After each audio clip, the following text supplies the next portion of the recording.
महाकारुणिक तथागत भगवान गौतम बुद्ध जी के चरणों में नमन करते हुए इस शोषित पीड़ित समाज में शिक्षा का बीज रोपित करके उन्हें शिक्षा के मार्ग पर आगे लेकर के आने वाले ऐसे महामना महापरिनिर्वाण प्राप्त राष्ट्रपिता ज्योतिबा फूले जी के चरणों में नमन करते हुए हमारी माताओं बहनों में आत्मविश्वास फूंक कर उन्हें पुरुषों के समकक्ष कंधे से कंधा खड़ा कर मिला करके आगे बढ़ने की प्रेरणा देने वाली ऐसी हमारी माँ माता सावित्रीबाई फूले जी के चरणों में नमन करते हुए फूले दंपत्ति महामना राष्ट्रपिता फूले और माता सावित्रीबाई फूले जब पढ़ाई और लिखाई के अभियान को आगे लेकर के जा रही थी तो उन्हीं के परिवार के लोगों ने उन्हें रोका और उन्हें कहा कि ये जरूरी नहीं है, खास तौर पे लड़कियों का अध्ययन करना पढ़ाई करना जरूरी नहीं है, इसे बंद करो। जब उन्होंने बंद नहीं किया तो उन्हें घर से निकाल दिया गया। जब उन्हें घर से निकाल दिया तो उन्हें अपने घर में संरक्षण देने वाली ऐसी हमारी माँ माता फातिमा शेख जी के चरणों में नमन करते हुए मनुवाद की रीढ़ की हड्डी को अपने जूते के ठोकर से मारकर तोड़ने वाले ऐसे पेरियार ईवी रामा स्वामी नायकर जी के चरणों में नमन करते हुए लंदन में जाकर जनरल डायर की छाती में गोली मारकर अपना नाम शहीदों में शुमार कराने वाले सरदार उधम सिंह जी के चरणों में नमन करते हुए पूरे उत्तर भारत को नीले रंग की क्रांति से रंगने वाले, पूरे उत्तर भारत में नीले रंग की पहचान कराने वाले संसद में बाबा साहब डॉक्टर भीमराव अंबेडकर की प्रतिमा का अनावरण करके पूरे समाज को संदेश दिया कि आओ और सत्ता के मंदिर पे काबिज हो जाओ। गाजियाबाद जिले का निर्माण करवाने वाले ऐसे महामना महापरिनिर्वाण प्राप्त प्रोफेसर बुद्ध प्रिय मौर्य जी के चरणों में नमन करते हुए इस बटे हुए समाज को तेली तमोली खटीक धीमर चूड़े चमार हीर महार लुहार हजारों जातियों में बटे हुए समाज को बहुजन समाज नाम की माला में फूलों की तरह सहेज कर रखने का काम करने वाले मान्यवर साहेब काशीराम जी के चरणों में नमन करते हुए पूरे विश्व को सबसे बड़ा लिखित संविधान देने वाले, भारत को न सिर्फ लोकतांत्रिक व्यवस्था दी बल्कि ये पता किया कि लोकतंत्र पूरी तरह से सफल हो सके उसके लिए भारत को गणतांत्रिक व्यवस्था भी दी। भारत में नारी की मुक्ति के लिए हिंदू कोड बिल के माध्यम से महिलाओं को हक और अधिकार प्रदान किए। भारत के हर जिले में एक रोजगार कार्यालय खुलवाया ताकि यहाँ रोजगार की समाप्ति की जा सके। वो महिलाएं जो रोजगार में हैं उनको प्रसूति अवकाश की व्यवस्था कराने वाले कि भारत की आर्थिक रीढ़ की हड्डी का निर्माण किया जा सके। भारत जो आधुनिक भारत है उसकी आर्थिक रीढ़ की हड्डी का निर्माण करने के लिए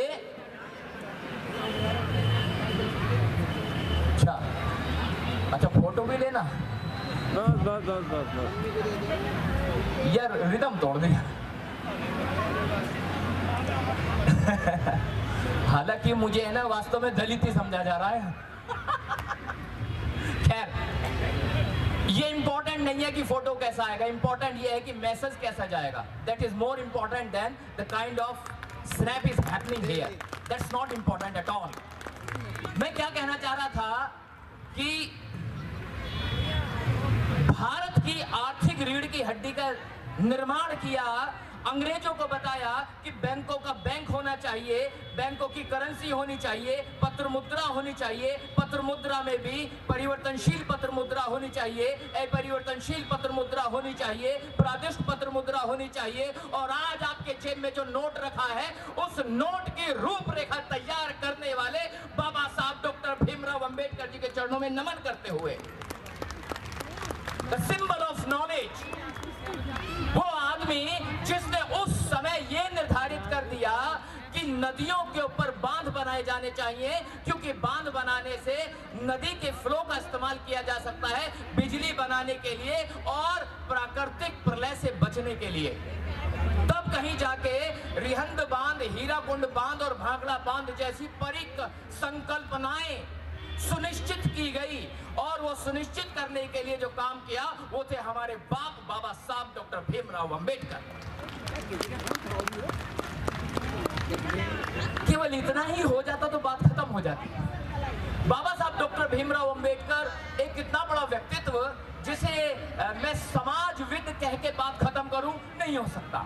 मैं अगर उस व्यक्तित्व को अर्थशास्त्री कह के बात खत्म कर दूं तो वो भी संभव नहीं है। अगर मैं उस व्यक्ति को दार्शनिक कह के बात खत्म कर दूं तो वो भी सत्य नहीं हो सकता। अगर मैं उस व्यक्तित्व को कानूनविद, संविधानविद कह के बात खत्म कर दूं तो वो भी नहीं हो सकता। 15 मिनट में बाबा साहब के जैसे व्यक्तित्व को आपके सामने प्रदर्शित कर दूं, ये नहीं हो सकता, ये संभव नहीं है। रही बात बैक टू बुद्धिज्म की, बैक टू बुद्धिज्म चाहिए कम से कम 2 घंटे, नहीं हो पाएगा। 15 मिनट मेरे पास है तो 15 मिनट में 15 मिनट की बात कह के अपनी बात खत्म करूंगा, क्योंकि समय की सीमाएं हैं। एक बार क्या हुआ, एक व्यापारी था, व्यापारी के पास 100 ऊंट थे और एक शहर से दूसरे शहर जाता था, दूसरे शहर से तीसरे शहर, तीसरे से चौथे शहर, शहर शहर जाता है और अपने उत्पादों को, अपने प्रोडक्ट्स को बेचा करता है, व्यापार करता है। बात बड़े पुराने जमाने की है, जब लोग काफिले बना के चला करते थे, लोग संसाधनों के माध्यम में ऊंट, घोड़े, हाथियों का इस्तेमाल किया करते थे। 100 हाथी थे और 100 वो ऊंट थे और 100 ही थे खूंटे गाड़ने के लिए। अब एक शहर में गया तो वक्त ज्यादा लग गया तो रात को वहीं रुकना पड़ा। रात को रुकने के लिए एक सराय ढूंढी गई। उस जमाने में होटल्स नहीं होते थे, सराय हुआ करती थी।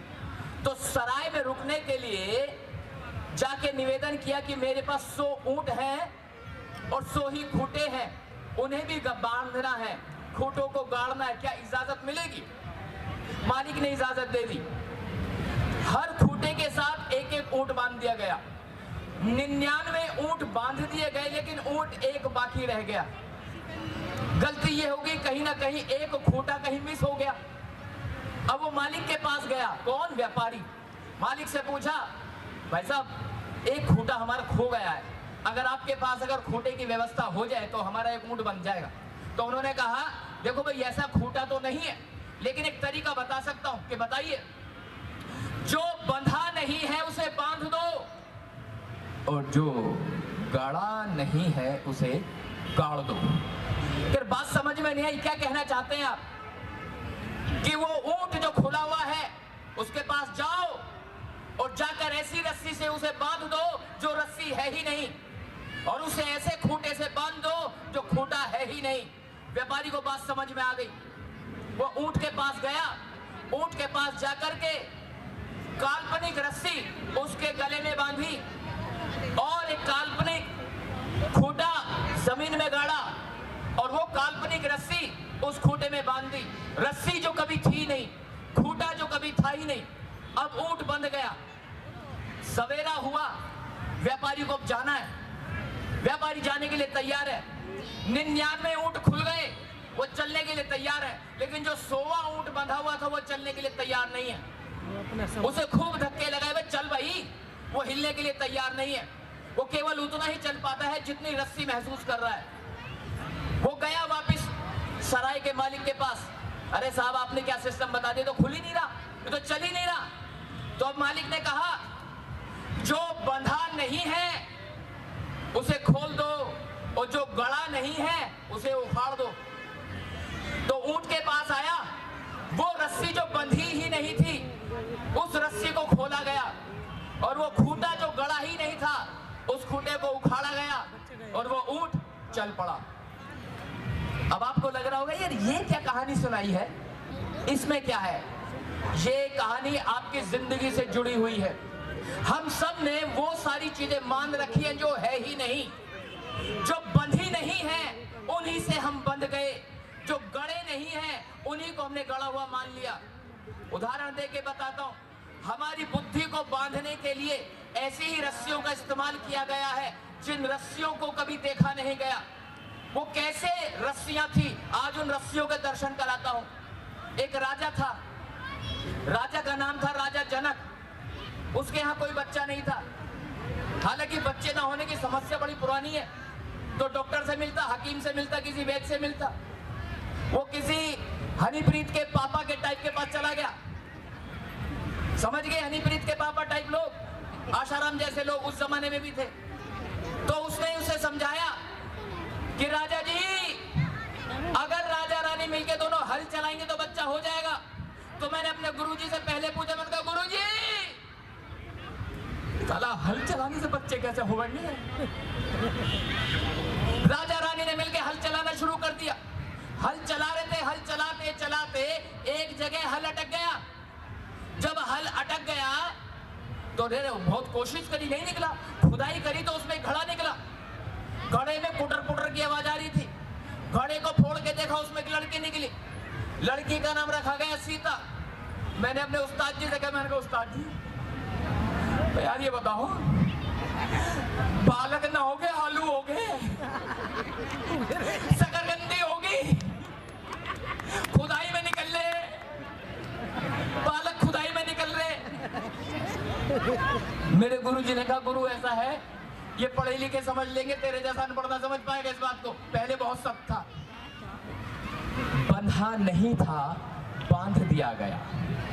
हम लोगों ने स्वीकार किया, हाँ ये बात सत्य है। दिमाग लगाइए, क्या वास्तव में खुदाई में बच्चे निकल सकते हैं? हड़प्पा की संस्कृति हो गई निचलनी, खोद रहे तो निकल रहे, पुराने मंदिर और पुरानी मूर्तियां निकल रही हैं, बच्चे ना हुए, आलू प्याज हो गए। मूर्ख बनाया हमारा। जो नहीं है उससे बांधा गया। ऐसे कैसे हो सकता है?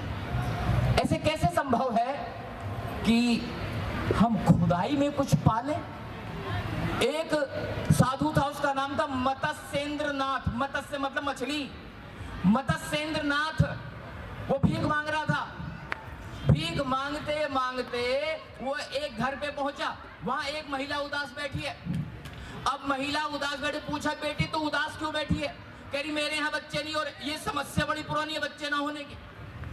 तो एक काम कर, उसने झोली में से कुछ राख निकाली और उसने ना जाने कौन सा मंत्र मारा उसने, और उसे दे दे, इसे खा ले। उसे दे दिया खाने के लिए।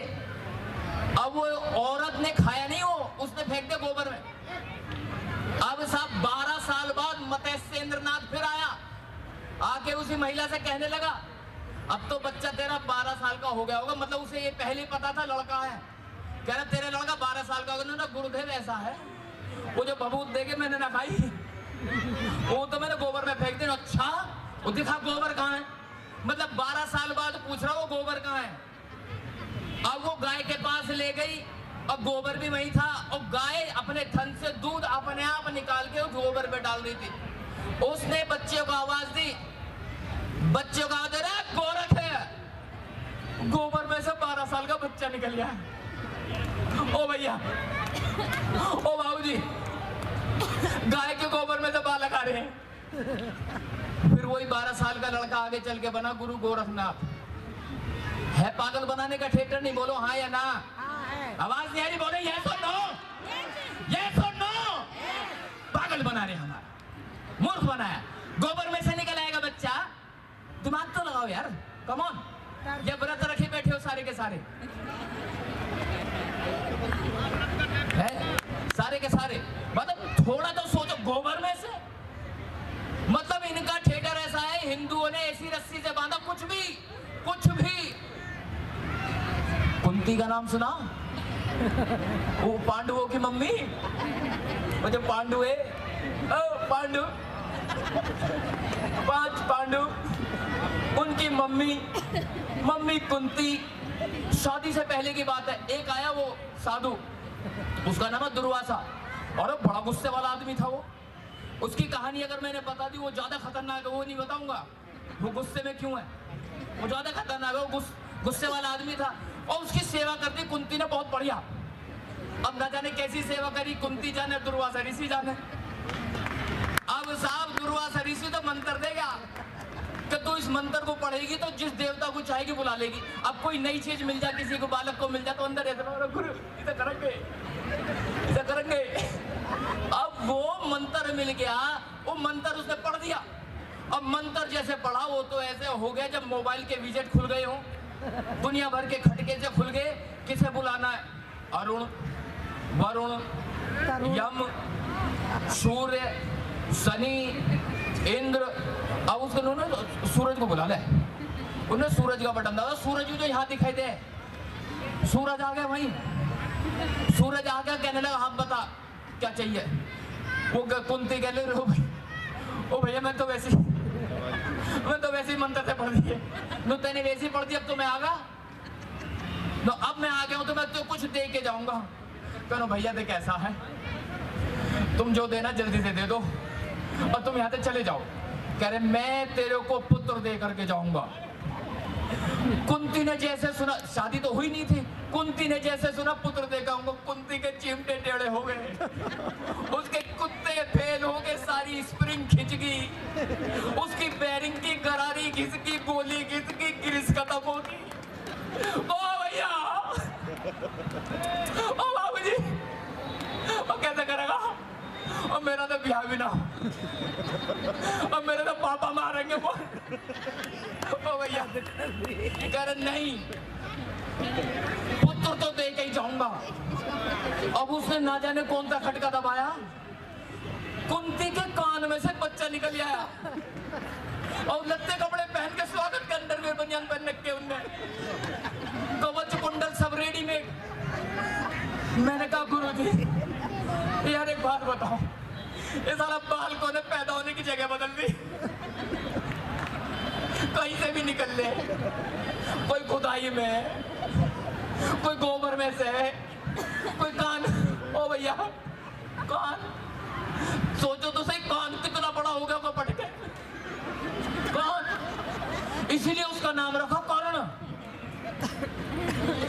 जो रस्सी है ही नहीं उससे हमें बांधा गया और हम बंध गए, जो खूंटा है ही नहीं उस खूंटे से हमें गाड़ा गया, बांधा गया और हम बंध गए।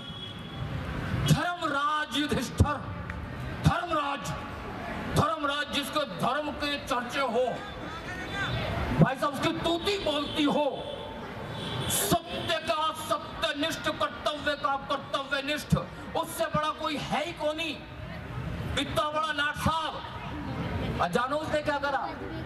उसने अपनी घरवाली को जुए में धर दिया।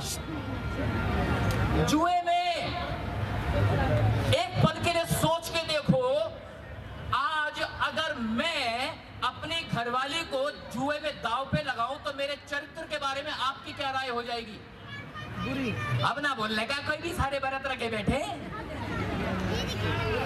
है ना, कितना घटिया चरित्र हो जाएगा मेरा, उठाए गिरा इन्होंने कह दिया, कितना घटिया चरित्र हो जाएगा। लेकिन उस आदमी ने किया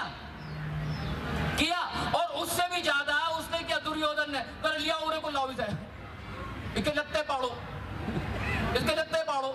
अब वो दुशासन लग गया उसकी धोती खींचने। इतने में एक भैया आ गया, वो भैया हुआ था, एक बार उस भैया की उंगली में वो कट गया कुछ थोड़ा सा, जन कहा उंगली दे रहा हूं, उंगली में कुछ लग गया उसके। अब उधर धोती फाड़ के उसकी उंगली में पट्टी बांध दी, जैसे पट्टी बांध द्रौपदी ने बांधी पहले कभी, तो उनको तू तो मेरा भैया होगा, अब तो राखी की लाज रखनी पड़ेगी। तो जब उसकी धोती उतर रही थी तो लाज बचाने के लिए आया वो, जानते हो उसने क्या करा? ना तो लपड़ मारा, ना गुट मारा, ना रहपट मारे, ना बाल पाड़े, ना लात मारी, वो यूं खड़ा होगा यूं, और उसके हाथ में यहाँ पे धोती की फैक्ट्री लगी और इसमें से निकल ली धोती, झेड़ पेड़ धोती निकल ली। अब सोचो उस महिला का क्या हो रहा होगा, एक उतार रहा एक चढ़ा रहा, तेरे कदी हो रही होगी कदी, उसका तो जद क्या बना दिया। मतलब नारी का इतना तिरस्कार, इतना अपमान तो इतिहास में कभी भी नहीं हुआ। और वो भैया कैसा, उनने जो है फैक्ट्री लगा दी आके, कैसा भैया आओ, मतलब सोचने वाला विषय है। जो रस्सी है ही नहीं उससे हमें बांधा गया, और जो खूंटा गड़ा हुआ नहीं उससे हमें बांध दिया गया। कैसे मूर्ख है, कैसे मूर्ख है हम। आखिरी बात कह के अपनी बात खत्म करूंगा। आखिरी बात, एक बार क्या हुआ, एक राजा था, उसका नाम था कंस। उसने अपनी बहन का ब्याह कर दिया वसुदेव नाम का आदमी से, बहन का नाम था देवकी। अब ब्याह करके जब उसे छोड़ने के लिए जा रहा, अचानक ही बादल गरजने लगे, आसमान फट गया और उसमें लाउड स्पीकर लग गए, तुर्री लग गई, सारे एम्पलीफायर वही लग गए, वहां से आवाज कंस, जिसे तू छोड़ने जा रहा ना, इसका 8वां लौंडा तुझे निपटा देगा, तुझे संगवा देगा। अब उसके बैठेगा, उसके तो कंस का तो गड़बड़ होगी। अब वो लेके हथियार वो देवकी को मारने चल दिया कि ना रहेगा बांस ना बजेगी बांसुरी, देवकी को संगवाओ। और वो देवकी को संगवाने के लिए जैसे गया तो वो पीछे से आगा वासे तो ओ भैया वो राजा, और बड़ी मुश्किल से तो बिहार हुआ है, तू इसे निपटा रहा। और देख ऐसा भाई, देख हमारा जो भी बालक होएगा ना तुझे दे देंगे, तू मारता रहिए। कौन सा ना, वो बात तो सही है भाई। अब देखो जिसने कहानी लिखी वो कितना मूर्ख था, या जिसने हमें सुनाई वो कितना पागल था। ये स्कूल की किताब में पढ़ी थी मैंने कहानी। दुनिया का कौन सा ऐसा जेल है जहां औरत और आदमी को एक साथ बंद किया जाता हो? है कोई दुनिया का ऐसा जेल, या ऐसा कोई अस्पताल हो जहां पे औरत और आदमी एक साथ आ जाते हो? लेकिन उसने क्या करा, देवकी और वासुदेव को एक साथ कर दिया, एक ही जेल में बंद कर दिया। और भैया जब एक ही जेल में बंद कर दिया, वहां तो प्रोडक्शन शुरू हो गया। मतलब सोचने का विषय है, मतलब इतना पागल था वो। अबे देवकी को किसी और जेल में डालता, वासुदेव को किसी और जेल में डालता, हम देखे कैसा आता 8वां पुत्र, कैसे आ जाता।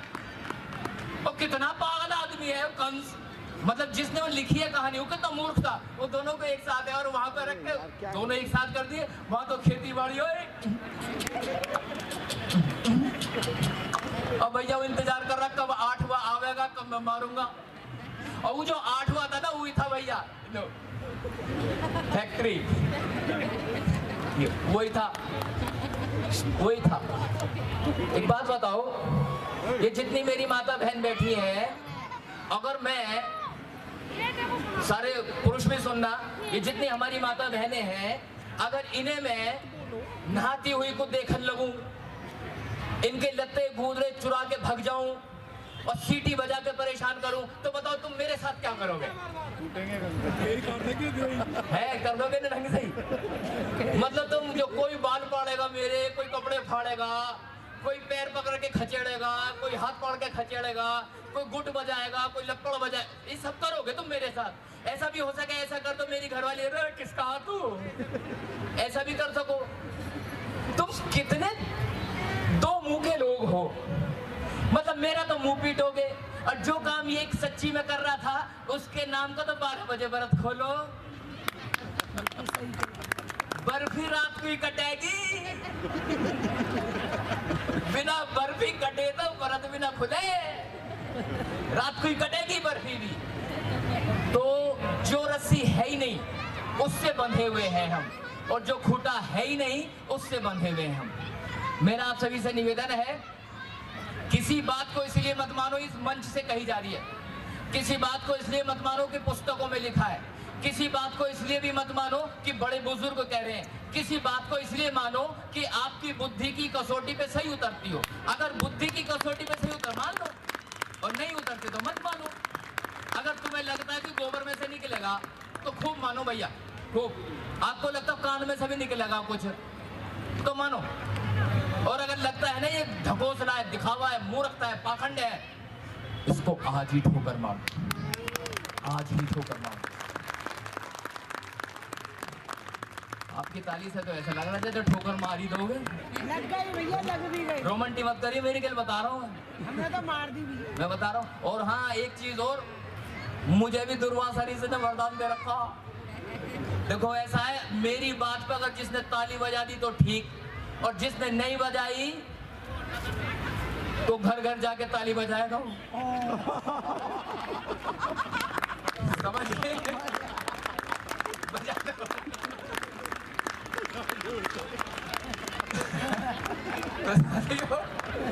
इन्हीं शब्दों के साथ मैं उम्मीद कर रहा हूं कि आपको जरूर मेरी बात समझ में आई होगी, क्योंकि वक्त की कमी है। अंत में सभ्य सत्ता करवानी है। 2 मिनट बाद तो मैं आखिर में जय भीम करके अपना स्थान ग्रहण करूंगा। दोनों हाथ ऊपर कर लो जी मेरे कहने, दोनों सारे के सारे सब लोग दोनों हाथ ऊपर मेरे साथ बोलेंगे जय भीम, जय भीम, जय भीम। और घर जाके भूल मत जाना जो आज सीखा, रोमंटी मत करियो। जय भीम।